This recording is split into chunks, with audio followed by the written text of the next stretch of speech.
안녕하세요. 다시 뛰는 심장으로 새로운 희망을 전하는 생명나눔 인식 개선 교육에 오신 여러분을 진심으로 환영합니다. 저는 오늘 여러분과 함께 이 소중한 가치에 대해 이야기할 진행자인 한국장기조직기증원의 박진영 주임입니다. 오늘 교육은 한국노인인력개발원과 한국장기조직기증원이 함께 준비했습니다. 누군가의 끝이 아닌 새로운 시작을 만들어 나가는 생명나눔의 기적. 바로 이 교육의 핵심 주제입니다. 여러분께서는 이 교육을 통해 생명나눔의 가치를 이해하고 나아가 직접 그 가치를 전파하는 홍보대사로서의 역할을 맡게 될 것입니다. 2시간이란 시간 동안 생명나눔의 진정한 의미를 찾아가는 여정에 여러분과 제가 함께 하겠습니다. 여러분, 이분이 누군지 알고 계신가요? 아침 방송을 자주 보시는 분이라면 낯이 익을 수도 있는데요. 이분은 2011년부터 2023년까지 오랫동안 KBS 아침 방송 기상캐스터로 활동해 오신 오수진 기상캐스터입니다. 방송인 오수진님은 심장이식을 받은 수혜자이십니다. 2018년 갑작스럽게 확장성 심근병증이라는 병으로 생사를 오가던 힘든 시간을 보내셨는데요. 그러나 기적처럼 심장 이식을 받으신 이후부터는 제2의 삶을 살고 계십니다.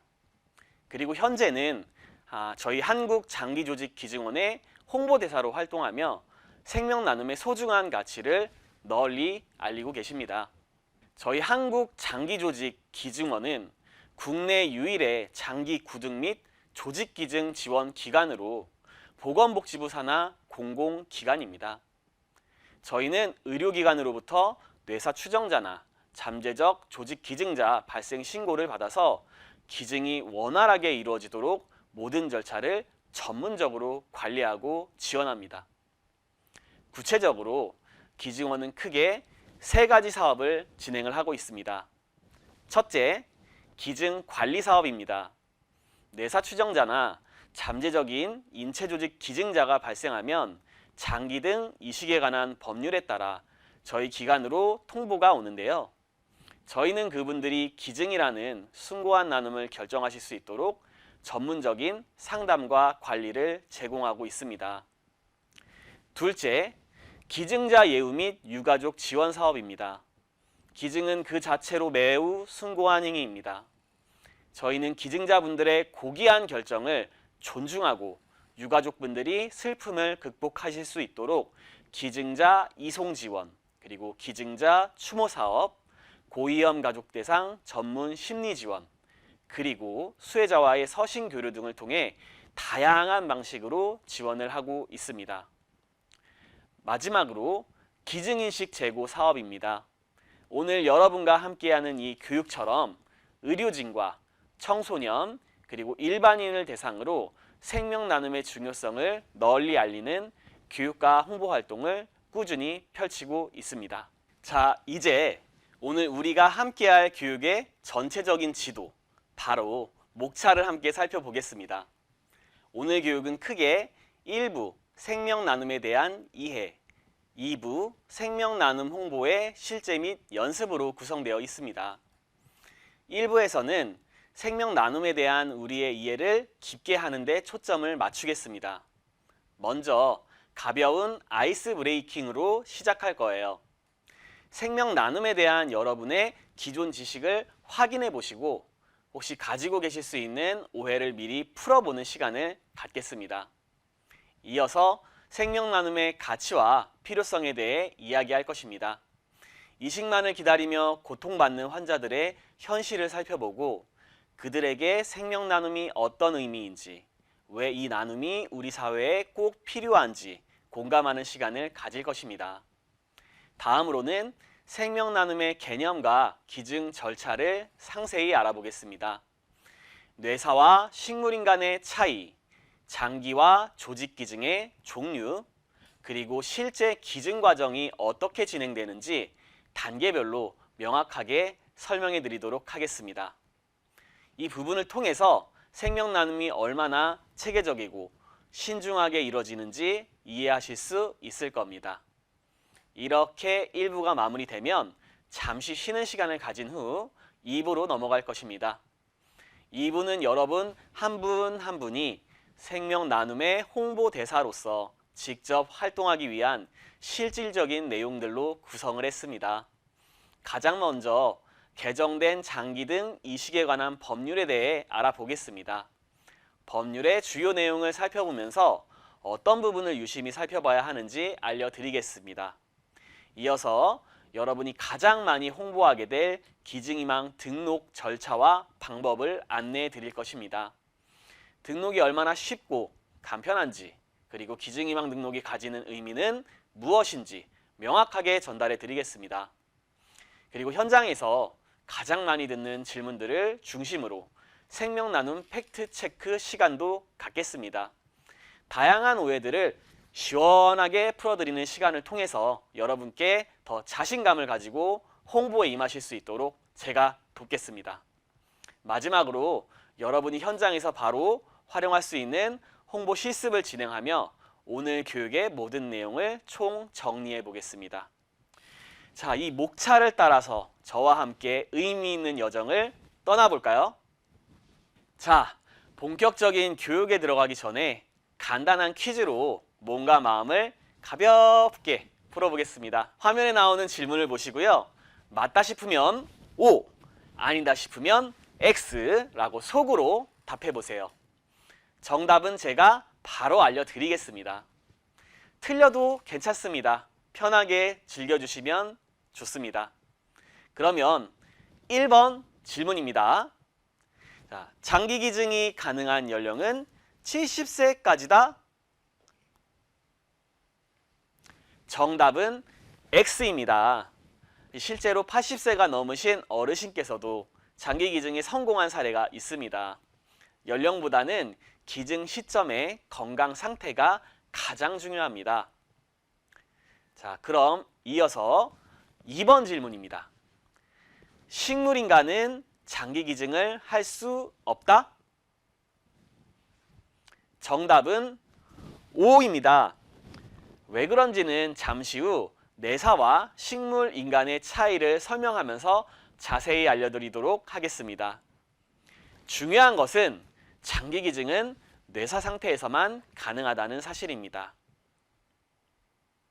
다음은 3번 질문입니다. 기증희망 등록자일 경우에만 장기 기증이 가능하다? 정답은 X입니다. 생전에 기증희망 등록을 하지 않으셨더라도 뇌사 상태가 된 후에 유가족이 동의하시면 기증이 가능합니다.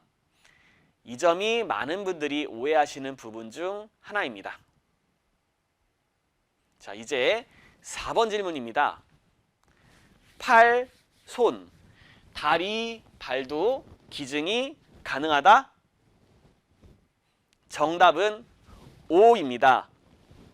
팔, 다리, 손 등 신체 복합 조직도 기증이 가능합니다. 이는 주로 화상이나 외상 등으로 신체 기능을 잃은 환자들의 기능적 재건을 위해 이루어집니다. 이번엔 5번 질문입니다. 법률로 정한 생명나눔 주간은 9월 첫째 주이다?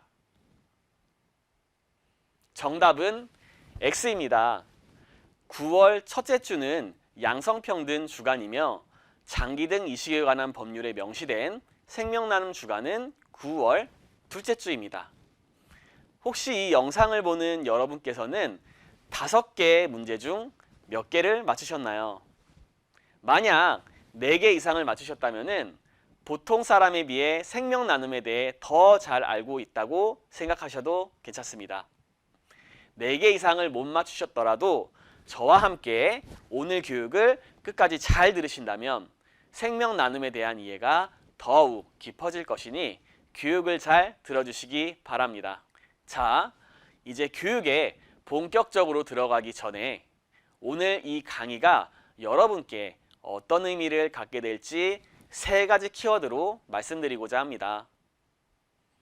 제가 말씀드릴 키워드는 이해, 공감, 그리고 실천입니다.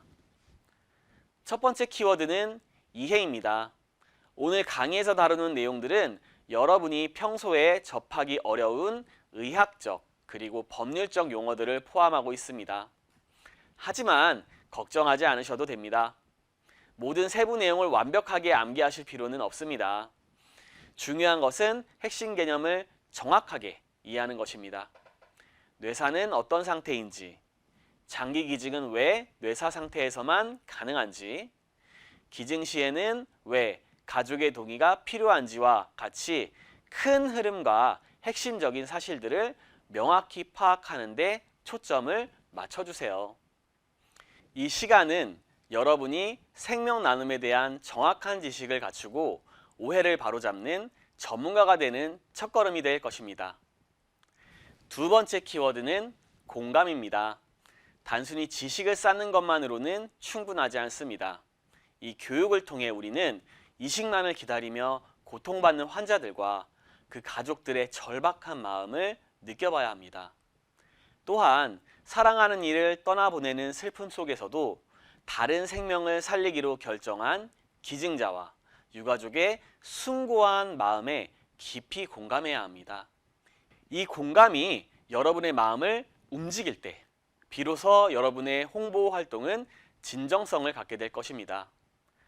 머리로 이해한 지식은 시간이 지나면 잊혀지지만 마음으로 느낀 공감은 절대 잊히지 않기 때문입니다. 마지막 키워드는 실천입니다. 이해와 공감이 바탕이 되면 그 마음은 자연스럽게 실천으로 이어지게 됩니다. 여러분이 먼저 기증희망 등록을 하고 그 경험을 주변 사람들에게 이야기해 주는 것, 이것이야말로 그 어떤 홍보 문구보다 강력한 힘을 가집니다. 여러분 한 분 한 분의 실천이 모여 우리 사회 전체에 생명 나눔의 가치를 확산시킬 것입니다. 오늘 이 강의의 최종 목표는 여러분 스스로 생명 나눔의 홍보 대사가 되는 것입니다. 이 목표를 달성하기 위해 우리는 다음과 같은 4가지 핵심 포인트를 중점적으로 다룰 것입니다. 첫 번째 포인트, 장기기증 개념 이해하기. 생명 나눔의 정의부터 장기기증과 인체조직기증의 차이, 그리고 뇌사와 식물인간의 구분에 이르기까지 생명 나눔에 대한 정확한 지식의 기반을 다질 것입니다. 두 번째 포인트, 필요성 및 가치 공감하기. 이식 대기자들의 절박한 상황과 기증자들의 숭고한 사례를 통해 생명 나눔의 진정한 가치를 마음으로 느끼는 시간을 갖겠습니다. 세 번째 포인트, 홍보 메시지 숙지하기. 현장에서 사람들에게 가장 효과적으로 다가갈 수 있는 메시지를 함께 고민해보고 연습해 볼 것입니다. 네 번째 포인트, 현장 활용법 익히기. 경찰서나 면허시험장, 헌혈의 집 등 다양한 홍보 장소에 맞게 어떤 방식으로 접근해야 하는지 구체적인 방법을 알려드리겠습니다. 이 4가지 목표를 저와 함께 달성함으로써 여러분 모두가 생명 나눔의 가치를 세상에 전하는 빛이 되길 바랍니다. 여러분, 잠시 하던 일을 멈추고 저의 이야기를 들어주시기 바랍니다. 그리고 한번 상상해 보세요. 여러분 자신이나 사랑하는 가족 중에 크게 아파서 힘든 시간을 보낸 경험이 있으신가요? 혹은 매일 숨을 쉬는 것조차 힘든 고통 속에서 하루하루를 살아가야 하는 삶을 상상해 보신 적이 있으십니까?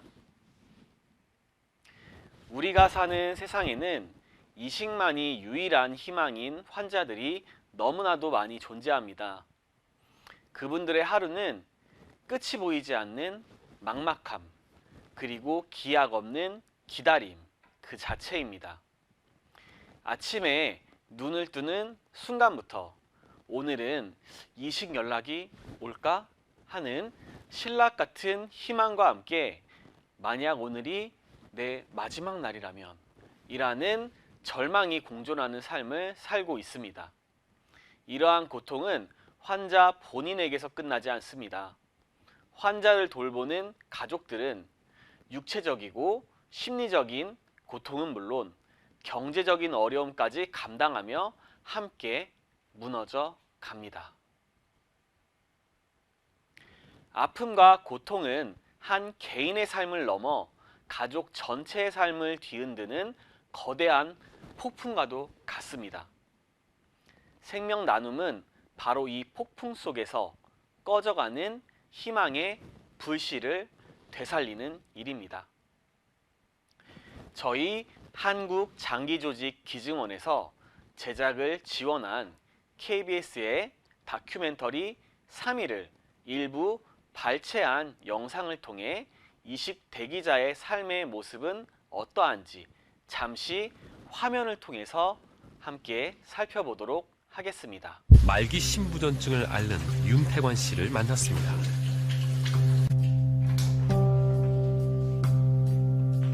그는 콩팥 기능이 상실돼서 대복막으로 투석을 받고 있습니다.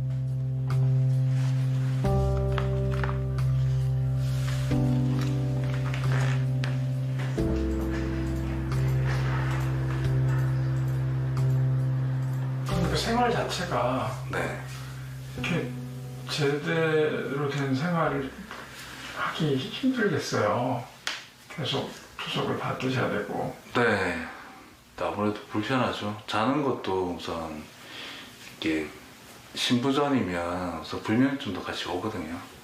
그것 때문에 자는 것도 힘들고, 이제 복막 같은 경우는 하루에 4번씩 해야 되니까 6시간마다 해야 되니까 그것 때문에 이제 직장 생활도 좀 힘들고, 뭐 어디 여행 가는 것도 힘들고, 이렇게 아무래도 불편하죠. 생활 반경이 더 좁아지고 이러다 보니까 불편한 게 되게 많죠.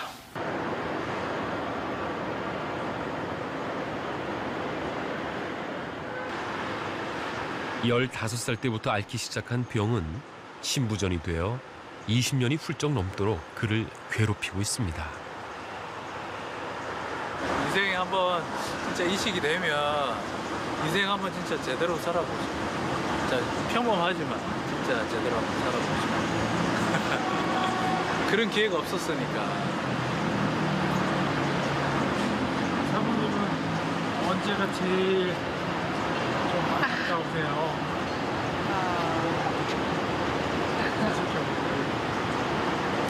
네, 이 사람이 딴 사람들보다 이게 합병증이 좀 남다른 것 같아요. 하지불안증 때문에 밤에 거의 잠을 편히 자더라도 1~2시간 그 정도밖에 못 자니까 편하게 누워서 자는 모습 보는 게 제 가장 큰 희망입니다.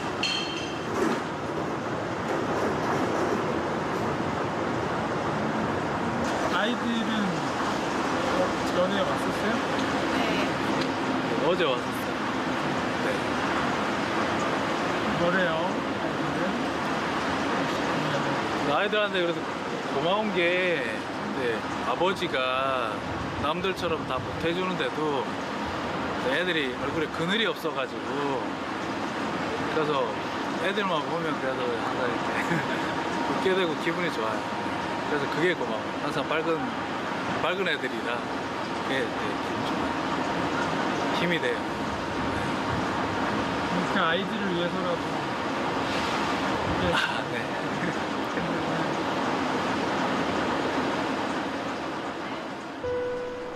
여러분, 영상을 통해 살펴본 이식 대기자의 삶의 모습이 어떠한가요? 건강한 삶을 살고 있는 평범한 사람들은 내일이 당연하게 온다고 생각하지만 이식을 기다리는 환자들에게 내일은 기약이 없는 희망과도 같습니다. 기약이 없는 희망이야말로 이식 대기자들의 절박한 심정을 가장 잘 대변한다고 할 수 있습니다. 이분들에게 장기 이식은 단순한 치료가 아니라 잃어버린 일상을 되찾고 다시 사랑하는 사람들과 함께 살아갈 수 있는 삶의 선물인 것입니다. 여러분, 이 그래프를 함께 같이 보실까요? 이 그래프는 2024년을 기준으로 우리나라의 뇌사 장기 기증자 숫자와 이식 대기자 숫자의 간극을 보여주고 있습니다. 뇌사 장기 기증자 수는 꾸준히 증가해 왔지만 현재 약 400명대인 반면 이식 대기자 수는 무려 4만 명이 넘습니다. 이식 대기자의 평균 대기 기간은 약 3.8년, 일수로 환산하면 1399일에 달한다고 합니다. 1399일 동안 하루하루를 불안과 고통 속에서 견디는 것입니다. 그러나 안타깝게도 일평균 사망자 수는 8명에 이르고 있습니다. 이 수치는 장기 기증이 더 이상 남의 일이 아닌 여기 우리와 우리 가족의 일이 될 수 있음을 보여주는 현실입니다. 장기 기증은 꺼져가는 생명의 새로운 삶을 선물하는 귀중한 기적입니다. 장기 이식은 잃어버린 건강을 되찾고 한 인간의 존엄성을 회복시키며 그 사람의 가족 전체의 삶을 변화시키는 숭고한 나눔입니다. 바로 이것이 생명 나눔이 가진 가장 큰 가치입니다. 자, 이제 생명 나눔의 개념과 기증 종류에 대해 본격적으로 알아보겠습니다. 생명 나눔은 장기 기증과 인체 조직 기증을 아우르는 순화된 표현이라고 할 수 있는데요. 이식만이 유일한 희망인 환자에게 새로운 생명을 선물하고 숭고한 행위를 하는 것입니다. 이는 단순히 신체 일부를 나누는 것을 넘어서 한 사람의 삶 전체 그리고 그 가족의 미래까지 함께 나누는 것입니다. 생명 나눔은 크게 무엇을 기증하는지를 기준으로 두 가지로 나뉩니다.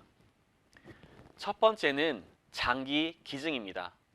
이는 뇌사 상태에서만 가능한 기증으로 심장, 폐, 간, 신장, 췌장과 같이 생명 유지에 필수적인 장기들을 기증하는 것입니다. 한 분의 뇌사 기증자는 최대 9명의 환자에게 새로운 삶을 선물할 수 있습니다. 두 번째는 인체 조직 기증입니다. 이는 사망 후 기증이 가능하며 뼈, 피부, 연골, 인대 등 환자들의 신체 회복과 기능적 장애를 극복하는 데 큰 역할을 하는 조직들을 기증하는 것입니다. 한 명의 조직 기증자는 무려 약 100여 명의 환자에게 새로운 희망을 나누어 줄 수 있습니다. 조금 더 구체적으로 살펴보면 사실 우리의 생각보다 생명의 일부를 나누는 기증의 종류가 굉장히 다양합니다. 다양한 기증의 종류와 차이를 명확하게 이해하기 위해서는 기증 시점에 따른 기증의 종류를 구분해 볼 필요가 있는데요. 기증 시점을 기준으로 기증은 크게 4가지로도 나눌 수 있습니다. 슬라이드를 보면서 함께 정리해 볼까요? 첫 번째는요, 생존시 기증입니다. 이는 살아있는 사람이 자신의 장기 일부를 기증하는 것입니다. 주로 가족 간에 이루어지며 기증자의 건강에 해가 되지 않는 범위 내에서 신장 한 측, 간의 일부 등을 기증할 수 있습니다. 생체 기증은 환자와 가족 모두에게 새로운 희망을 가져다주는 특별한 나눔입니다. 두 번째는 뇌사시 장기 기증입니다. 이 기증은 뇌의 기능이 완전히 정지된 뇌사 상태에서만 가능합니다. 뇌사 상태는 심장이 아직 뛰고 있어서 생명 유지를 위해 인공호흡기에 연결되어 있는 경우입니다. 단 인공호흡기에 의존하더라도 수주 이내에 사망에 이르게 되는 상태입니다. 뇌사시 장기 기증을 통해 심장, 폐, 간, 신장, 췌장 등 우리 몸속의 필수적인 장기를 기증할 수 있습니다. 뇌사시 장기 기증은 시간이 매우 중요한데요. 뇌사 판정 후 최대한 빨리 이식 수술이 이루어져야 장기의 기능을 온전히 살릴 수 있기 때문입니다. 세 번째는 사후 기증입니다. 이 기증은 심장이 멈춘 뒤, 즉 사망 후에 이루어집니다. 사후 기증은 인체조직 기증과 안구 기증이 있습니다. 인체조직 기증은 주로 피부, 뼈, 연골, 인대, 혈관, 심장, 판막 등을 기증하며 사망 후 15시간 이내에 진행이 됩니다. 이 조직들은 화상 환자의 피부 재생이나 사고로 손상된 환자의 뼈와 인대 재건에 사용되어 환자의 삶의 질을 크게 높여줍니다. 안구 기증은 실명 환자에게 세상을 다시 볼 수 있는 빛을 선물하는 매우 소중한 나눔입니다. 각막 이식을 기다리는 환자들은 대부분 각막 혼탁이나 손상으로 인해 시력이 저하되거나 실명 상태에 놓여 있습니다. 이들에게 각막 기증은 어둠 속에서 한 줄기 빛을 선물하는 것과 같습니다. 각막 기증은 사망 후 12시간 이내에 기증 절차가 이루어져야 합니다. 마지막은 시신기증입니다. 시신기증은 해부학적 교육이나 의학 연구 목적으로 시신 전체를 기증하는 것을 말합니다. 시신기증은 생명나눔의 개념과는 조금 다른데요. 장기 기증을 통해 생명을 살리는 것과는 목적이 다릅니다. 이 기증은 인류의 질병 치료법을 연구하고 미래의 의사들을 양성하는 데 큰 도움을 줍니다. 시신기증은 기증 후에 통상적으로 화장되어 유가족에게 인계되며 대학, 병원 등에서 진행하게 됩니다. 시신기증은 살아있는 사람에게 직접적인 도움을 주는 것은 아니지만 의학 발전을 통해 간접적으로 수많은 생명을 살리는 숭고한 나눔입니다. 이처럼 생명 나눔은 기증자의 상태와 시점에 따라 다양한 형태로 이루어지고 있습니다. 각 기증의 종류가 가진 특징을 잘 기억해 주시기 바랍니다. 자, 이제 많은 분들이 가장 혼동하시는 개념에 대해 명확히 짚고 넘어가겠습니다. 바로 뇌사와 식물인간입니다. 가끔씩 드라마나 영화에서 뇌사 상태에 빠졌던 주인공이 기적처럼 깨어나는 장면을 보신 적이 있으실 겁니다. 하지만 이는 의학적으로 뇌사와 식물인간을 혼동하여 잘못 표현한 것입니다. 이 둘의 차이를 정확하게 이해하는 것이 매우 중요합니다. 먼저 뇌사에 대해 설명드리자면 뇌사는 뇌 간을 포함한 뇌의 모든 기능이 회복 불가능하게 완전히 정지된 상태를 의미합니다. 뇌는 우리 몸의 모든 기능을 관장하는 컨트롤 타워와도 같습니다. 심장이 뛰고 있어 혈액 순환은 가능하지만 뇌의 기능이 완전히 멈췄기 때문에 자발적인 호흡이 불가능하여 반드시 인공호흡기에 의존해야만 합니다.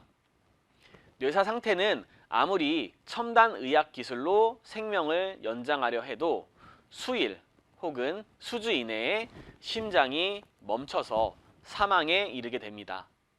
다시 말해 뇌사는 의학적으로 이미 죽음으로 간주가 되는 회복이 불가능한 상태입니다. 반면에 식물인간은 어떨까요? 식물인간은 뇌의 일부, 특히 되뇌피질 기능은 상실되었지만 생명 유지에 필수적인 뇌간 기능은 살아있는 상태를 가리킵니다. 그렇기 때문에 인공호흡기가 없어도 자발적인 호흡이 가능하며 영양 공급만 이루어지면 심장은 계속 뛸 수 있습니다. 외부의 자극에 반응하기도 하며 잠을 자고 깨는 수면 각성 주기를 보이기도 합니다. 무엇보다 중요한 것은 식물인간은 뇌의 일부 기능이 살아있기 때문에 회복 가능성이 있다는 점입니다. 드라마에서 기적적으로 깨어나는 주인공들은 식물인간 상태였던 것입니다. 결론적으로 장기 기증은 오직 뇌사 상태에서만 가능합니다. 뇌사 상태가 아니면 장기 기증 수술을 할 수 없다는 점을 꼭 기억해 주세요. 이제 기증 절차에 대해서 이어서 알아보도록 하겠습니다. 생명 나눔은 엄격하고 체계적인 절차에 따라 공정하게 이루어지고 있습니다. 이 과정은 기증자와 유가족 그리고 수혜자 모두를 보호하기 위해 매우 신중하게 진행됩니다. 자료에 있는 그림을 보면서 함께 순서를 따라가 보겠습니다. 기증 절차는 병원 의료진이 뇌사 추정 환자나 잠재적 조직 기증자가 발생했을 때 한국장기조직기증원으로 통보하면서 시작됩니다. 저희는 24시간 통보 전화를 받고 있어 뇌사 추정자 발생 시 신속하게 병원으로부터 연락을 받고 상황을 파악합니다. 저희 기증원의 장기구독 코디네이터가 직접 병원으로 찾아가 유가족분들을 만나게 되는데요. 이 과정에서 기증의 의미와 절차를 자세히 설명해드리고 유가족의 동의를 구합니다. 유가족이 동의 없이는 절대 다음 단계로 넘어갈 수 없습니다. 저희는 유가족분들이 충분히 고민하고 결정하실 수 있도록 시간을 드리고 모든 궁금증에 답해드리고 있습니다. 유가족의 동의가 이루어진다면 법률에 따라 2차례의 엄격한 뇌사 판정 절차를 거치고 있습니다. 2명 이상의 의사가 참여하는 뇌사 조사와 뇌파 검사 등을 거쳐 최종적으로 뇌사 판정위원회에서 뇌사 판정을 내립니다. 뇌사 판정이 완료되면 기증 수술이 진행됩니다. 장기 기증 수술과 인체 조직 기증은 각각 6시간에서 8시간 정도가 소요됩니다. 모든 수술은 기증자에 대한 예우를 최우선적으로 생각하며 진행됩니다. 이렇게 기증 수술이 모두 끝나면 기증자의 시신은 최대한 훼손 없이 정성스럽게 복원됩니다. 복원이 완료가 되면 유가족이 원하시는 장례식장으로 예를 갖추어 이송해 드리고 있습니다. 기증이 완료된 이후에도 저희의 역할은 끝이 아닙니다. 기증자의 숭고한 뜻을 기리기 위해 지원금과 심리지원, 추모 행사 등을 통해 유가족들의 슬픔을 위로하고 기증의 의미를 되새길 수 있도록 돕습니다. 이 모든 과정은 기증자와 유가족의 뜻을 존중하고 투명하고 공정하게 이루어집니다. 앞서 기증 절차에 대해 설명을 해드렸는데요. 이 절차에서 가장 중요하고 민감한 부분이 바로 기증 동의입니다. 많은 분들이 기증희망 등록을 하면 자동으로 기증이 이루어지는 것으로 생각을 하시지만 실제로는 그렇지 않습니다. 자료를 보시면 장기 등 이식에 관한 법률에 따라 기증 동의 권한이 있는 분들의 순서가 정해져 있습니다. 이 순서대로 한 분의 서면 동의가 있어야만 기증이 가능합니다. 첫 번째는 배우자입니다. 두 번째는 직계 비속, 즉 자녀입니다. 세 번째는 직계 존속, 즉 부모님입니다. 네 번째는 형제, 자매입니다. 그리고 마지막 5번째는 사촌 이내의 친족입니다. 이처럼 고인이 생전에 아무리 기증희망 등록을 하셨다고 하더라도 실제 기증이 이루어지기 위해서는 반드시 이 동의 권한을 가진 분들 중 한 분의 동의가 꼭 필요합니다. 이처럼 기증은 기증자 본인의 뜻뿐만 아니라 가족의 동의와 엄격한 법적 절차를 거쳐야 하는 매우 신중한 결정임을 이해해 주시기 바랍니다. 여러분, 혹시 제가 설명드린 기증 절차가 복잡하게 느껴지진 않으셨나요? 아무래도 평소에 잘 모르던 분야에 대해 설명을 들으면 금방 이해하기는 쉽지 않을 수 있습니다. 그래서 여러분의 이해를 돕기 위해 저희 기증원에서는 기증 절차를 애니메이션화한 영상을 제공하고 있습니다. 지금부터 기증 절차 애니메이션을 잠시 저와 함께 옆에 화면을 통해서 감상해 보도록 하겠습니다.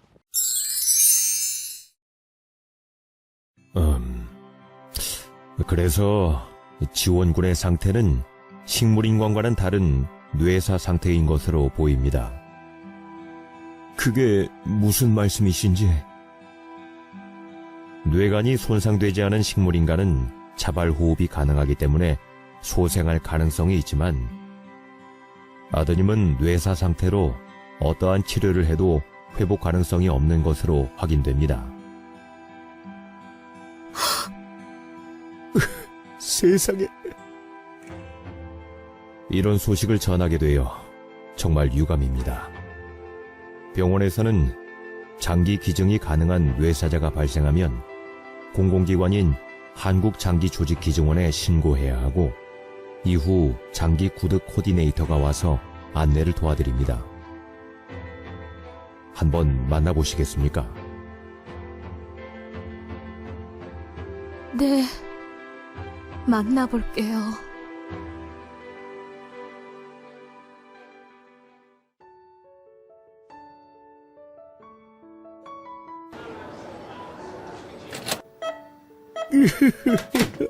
아이고.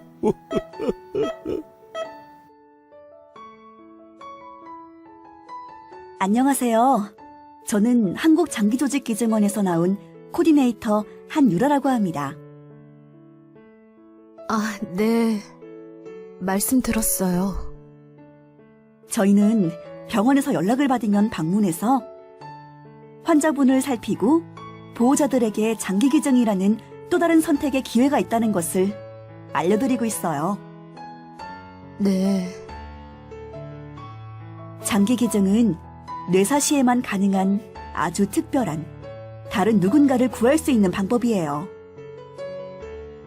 네. 그렇다고 들었어요. 어머니, 제가 어머니의 마음을 다 이해하진 못해도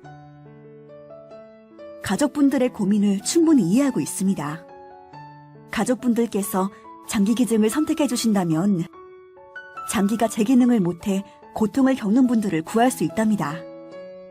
지원 씨는 치료를 받아도 살아날 수 없지만 장기를 기다리는 분들은 이식만 받으면 살아날 수 있어요. 절대 강요나 의무사항이 아니에요. 그저 장기기증이라는 또 하나의 선택이 있고 이 선택으로 많은 이들을 도울 수 있다는 것을 알려드리는 거예요. 천천히 생각해보세요.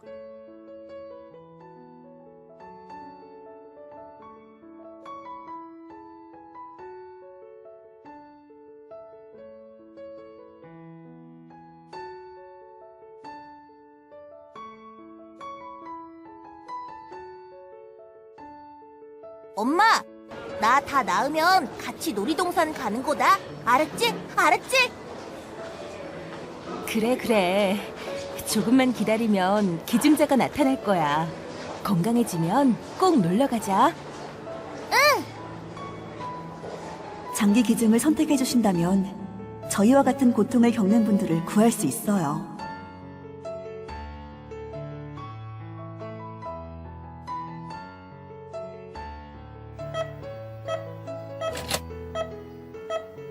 기증 할게요. 감사합니다. 감사합니다. 우리 아들 잘 부탁해요. 걱정 마세요, 어머니. 제가 마지막까지 최선을 다해 함께 할게요.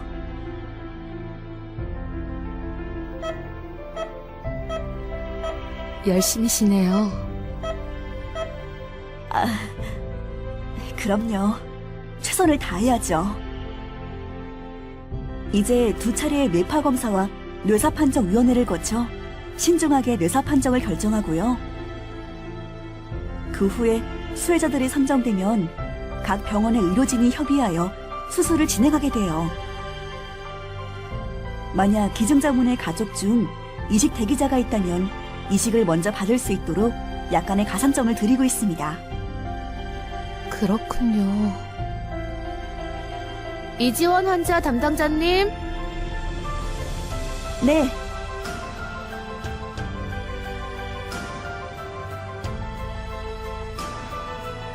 엄마, 지원아, 엄마 고마워. 나 지금까지 정말 행복했어. 지원아, 사랑해, 엄마. 지원아. 어머니, 지원이? 어머니, 피곤하시죠? 네. 네, 그럼 전 내일 수술 일정 확인을 위해 잠시 다녀오겠습니다. 네, 그래요.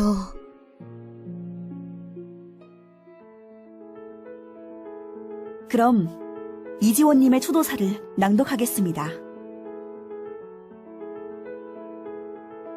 수술을 시작하겠습니다.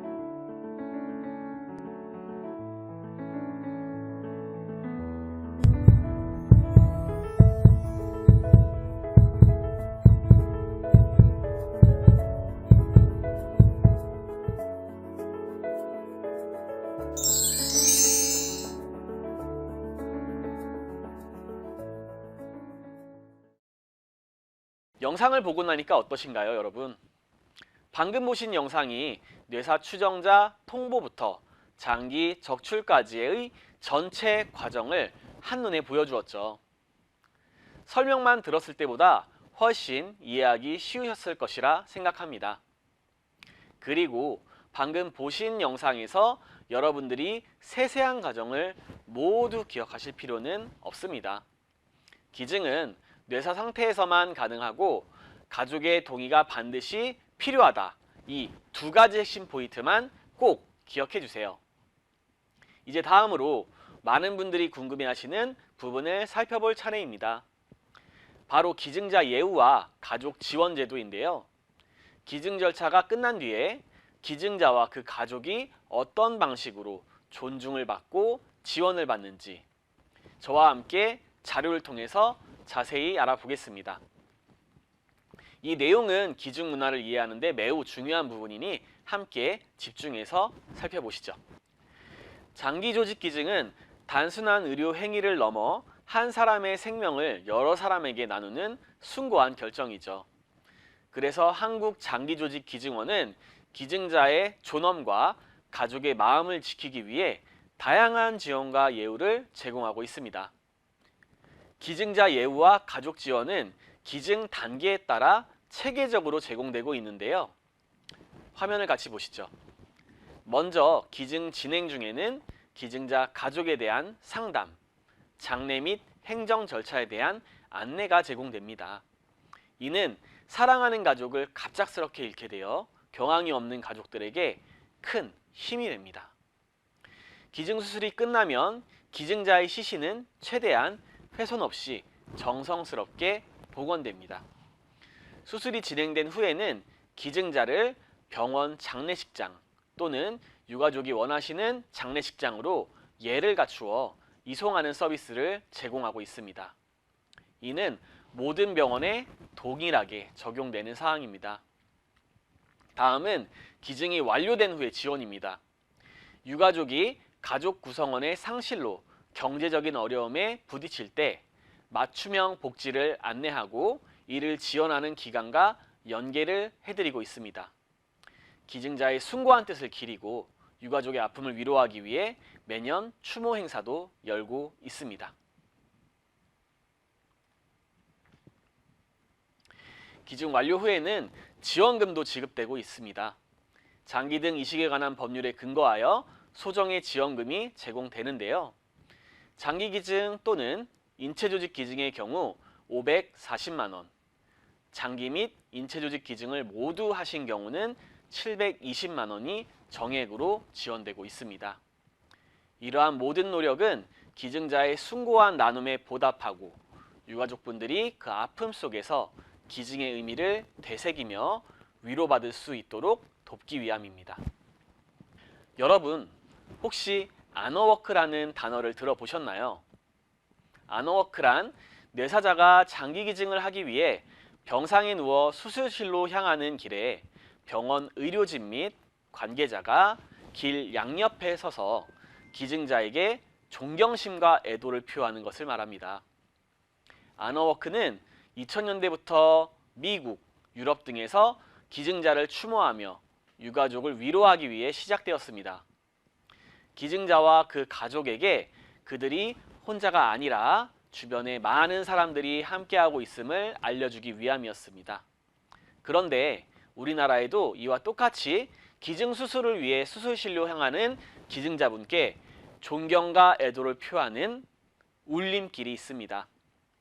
2023년 9월 한국장기조직기증원과 서울대병원 장기이식센터가 함께 우리말 공모전을 열어 아너워크를 대체하는 순 우리말로 울림길을 선정하였습니다.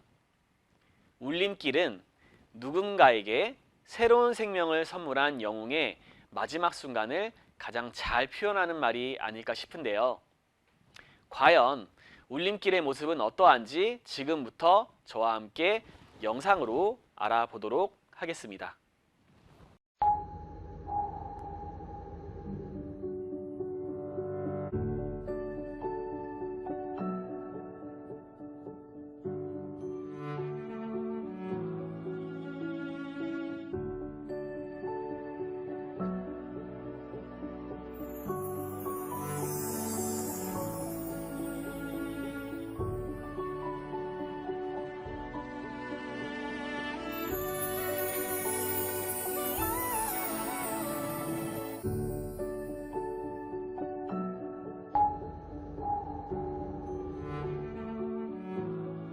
오늘 우리 병원에는 고귀한 삶을 나누어주고 하늘나라로 떠날 준비를 하고 계신 분이 있습니다. 내원객과 의료진 여러분, 잠시 하던 일을 멈추고 이 고귀하고 아름다운 나눔의 주인공들을 위해 잠시 기도해 주시면 감사하겠습니다. 우리의 작은 기도와 존경이 그분들께 큰 위로가 될 것입니다.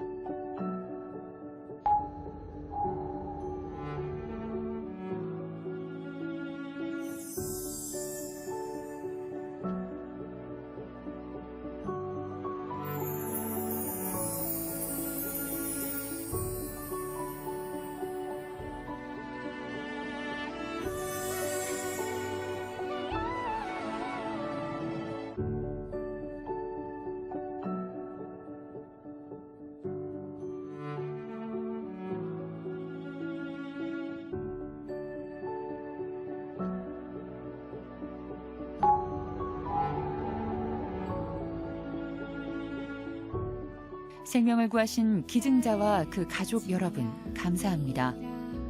우리는 당신을 결코 잊지 않을 것입니다.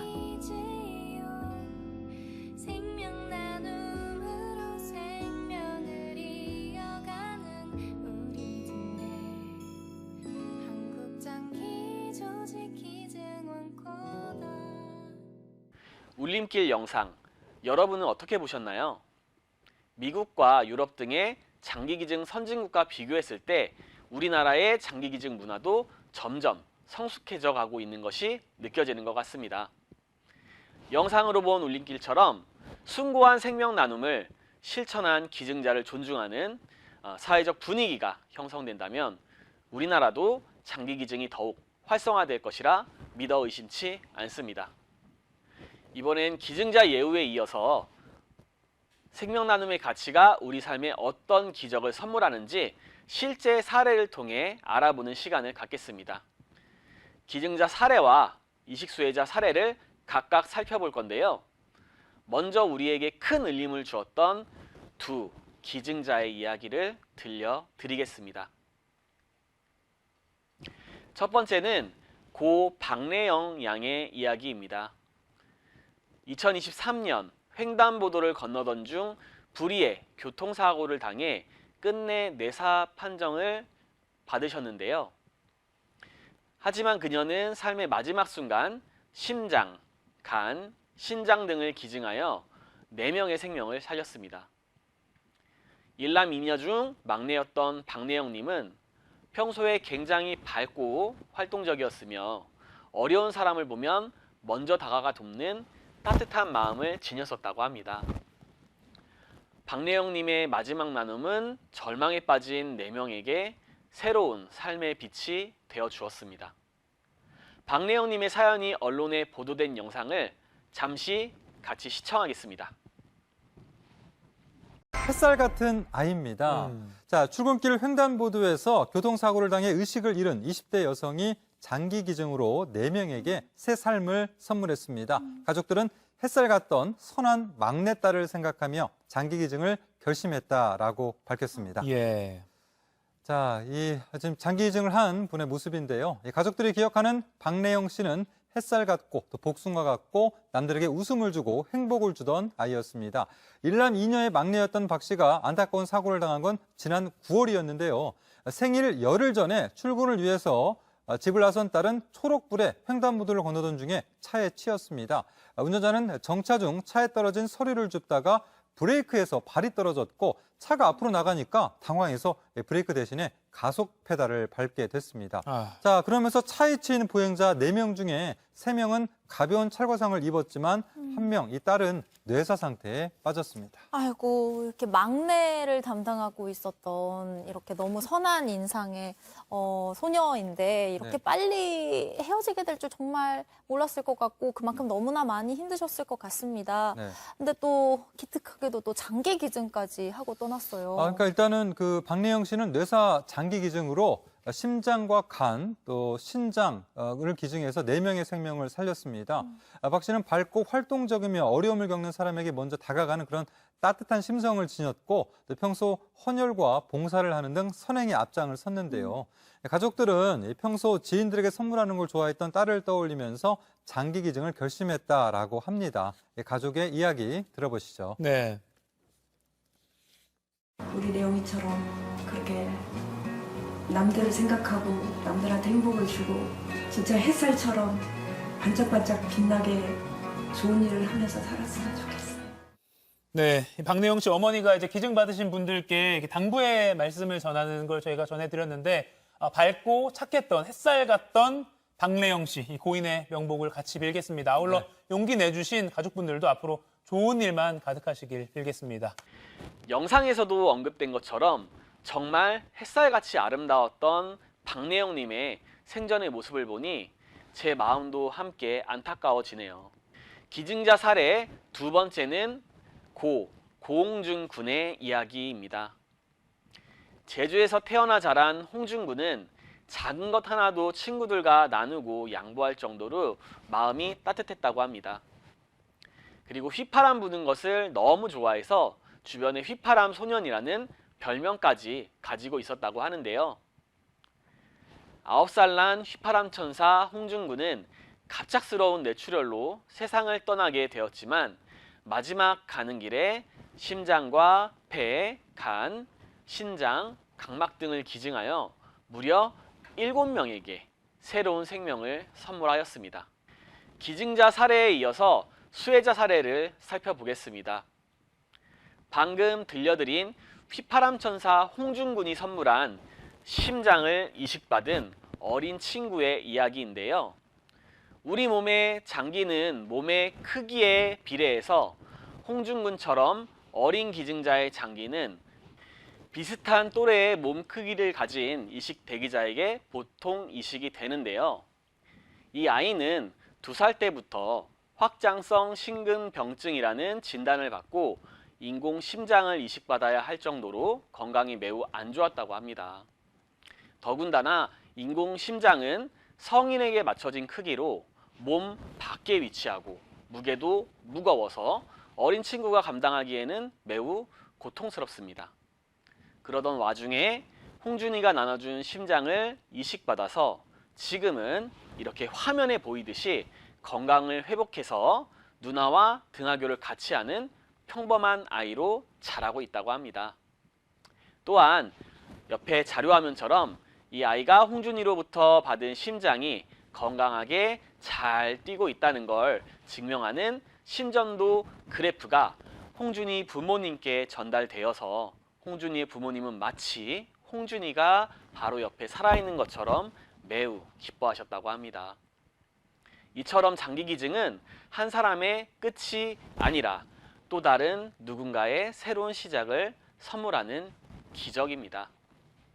자료에 보이는 것처럼 6살 난 이 아이는 죽음의 위기를 벗어나 이식을 받기 전에는 누려보지 못한 건강한 삶을 살고 있으니까요. 여러분, 1부 내용이 모두 이렇게 마무리되었습니다. 1부에서는 생명 나눔의 가치와 필요성, 생명 나눔의 개념과 절차, 그리고 기증자 예우, 생명 나눔 사례 등을 함께 배워보았습니다. 이어서 2부에서는 기증희망 등록 절차와 방법, 그리고 생명 나눔 홍보에 대해 함께 배워보겠습니다. 그럼 2부에서 뵙겠습니다.